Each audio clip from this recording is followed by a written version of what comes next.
Welcome back to Hannity. At least 12 people are dead following a horrific terror attack against a satirical newspaper in Paris, France. Now, the attack, carried out by heavily armed, hooded gunmen, appears to have been in reaction to that paper's depiction of the Muslim prophet Muhammad. And radical London Imam, a guy by the name of Imam Chowdhury, Anjem Chowdhury, took to Twitter after the slaughter, tweeting, quote, "Freedom of expression does not extend to insulting the prophets of Allah, whatever your views on the events in Paris today are." Hashtag Paris shooting. He also tweeted, "Muslims love the messenger, Muhammad, more than their parents, children, even themselves. Why don't people understand?" Here now to explain his comments is London Imam Anjem Chowdhury is with us. You sound like you basically support what happened today.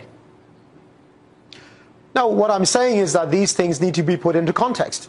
We're talking about a French government who have banned the burqa. They refuse Muslims to build mosques now in Paris. They are engaged in occupation of the Muslim land and even killing Muslims now in Syria and Iraq.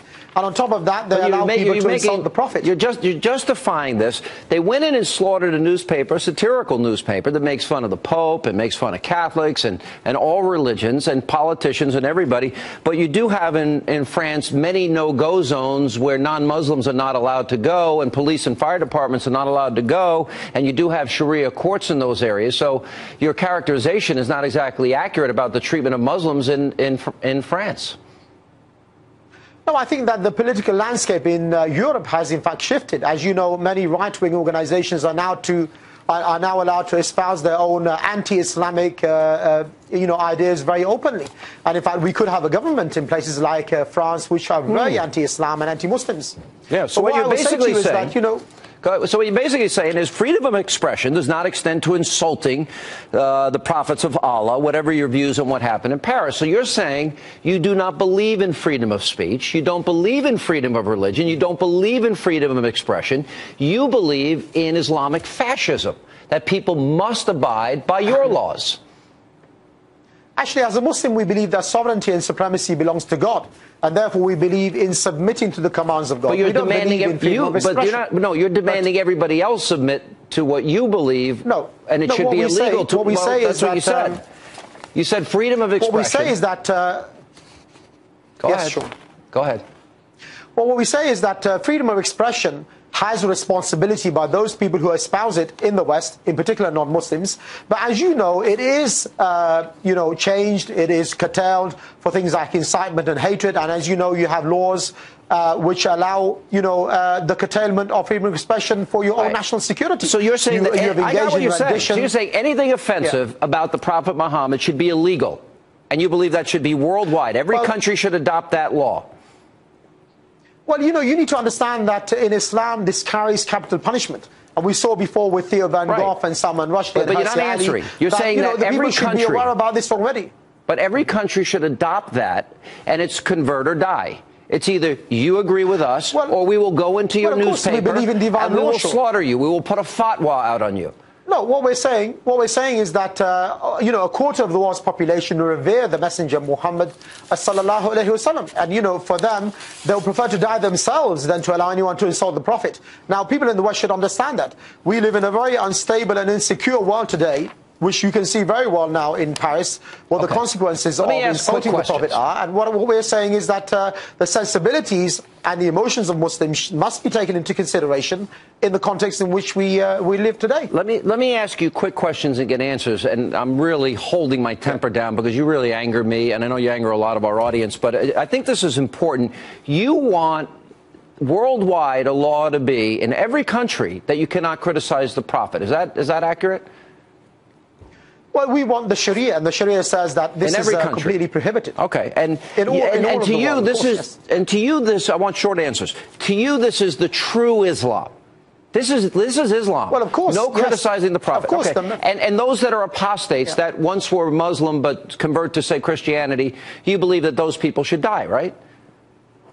Well, I believe that if it is proven. And in a Sharia court, they are found guilty of apostating, then there does have the penalty for apostatism is death, in your view. You're agreeing.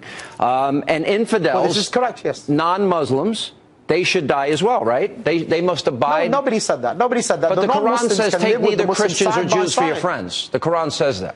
The Christians and Jews can live side by side with the Muslims as they did in the heart of Europe for over 800 years in Andalusia. Okay, we're not saying that the non-Muslims need to be killed. What about jihad against infidels and holy war? Well, jihad is either to defend the life, honor, and property of Muslims, which is called jihad dafa, defensive jihad, right, or it is to remove the obstacles in the way of implementing the Sharia outside of the frontiers of the Islamic State. Let's talk about rights of women under Sharia, which you said you want worldwide.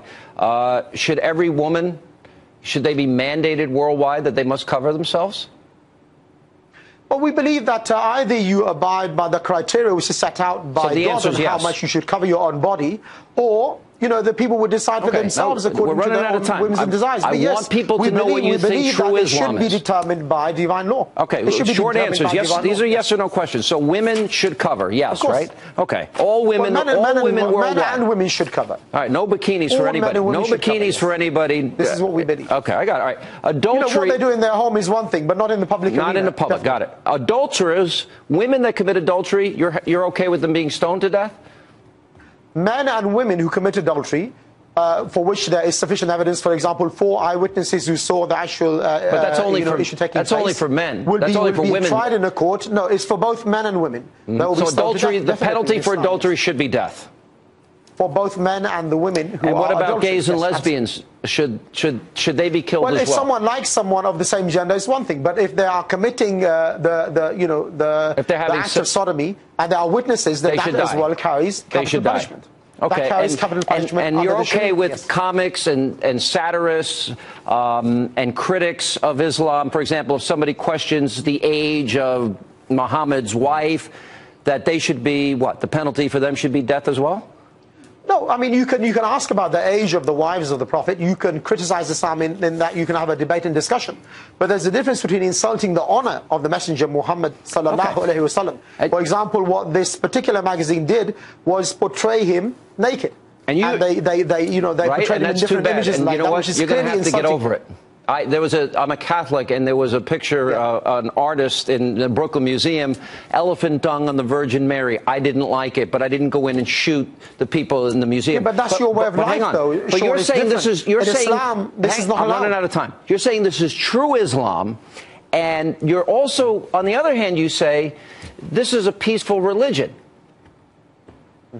How is it peaceful if you believe in killing all these people that you disagree with? Islam does not mean peace, Sean. It means submission. Submission to the commands of God. Okay, so you want the worldwide submission. With me, then we can live peacefully together. We can live peacefully together. But when if we submit to your will and we're your slave, then as you always CIA admit, that's not peace, is it? So you want Islamofascism. When you start to murder Muslims, obviously they will react one day. Yeah, so you basically want Islamofascism. You want to control everybody. Everybody must agree with you. We want Islam. You don't. There's nothing called Islamofascism. Right, I'm not disagreeing with you. I just want to make sure you don't call it that. But ostensibly, when you take away everybody's freedom of choice and demand that they think like you do and practice the way you do, you have taken away all freedom of thought. All right, last question. But we're not calling for that, though, are we, Sean? I mean, you can become, a Muslim if you wish. You can remain a Christian or a Jew. You can live under the Sharia. This is what we're saying. We're talking about people who are insulting the Prophet. We're talking about occupation of Muslim land. Convert or die, basically. Sorry? Convert No, they can convert to Islam, or they can live as dhimmis, which is the non-Muslim living under the Sharia, and their life and wealth will be protected. It's the same thing. If you live under the Sharia, if you have to follow your laws or die. Of course, that would be the law of the land. That would be the law of the land. I mean, in America, you want people to abide by the law in America. So under the Sharia, you will abide by Sharia law. All right. Anjem Chowdhury, I still think you're an evil SOB, but I really want people to hear you. I think you need to look in the mirror, Sean. I don't think you think I'm evil. I think you're evil. I don't want to impose my will and my values, and I don't want to kill people that I disagree with. And I don't support what happened. No, I haven't killed anybody. You want to dictate to me. But I will say this. This is a wake-up call. You don't want to listen. You don't want to listen to No, I'm not going to listen to you. I'm not going to practice your religion, and I don't agree with your views on religion, and I will practice my faith in my free way, and I'll also be free to criticize you, the way even though you don't like it. Practice, and the way the CIA admit they torture people. Yeah, what's the justification for that, by the way, Sean? The 3 people got waterboarded, and you know what? They all deserved it. But I got to go. Thank you for being with us. Appreciate it.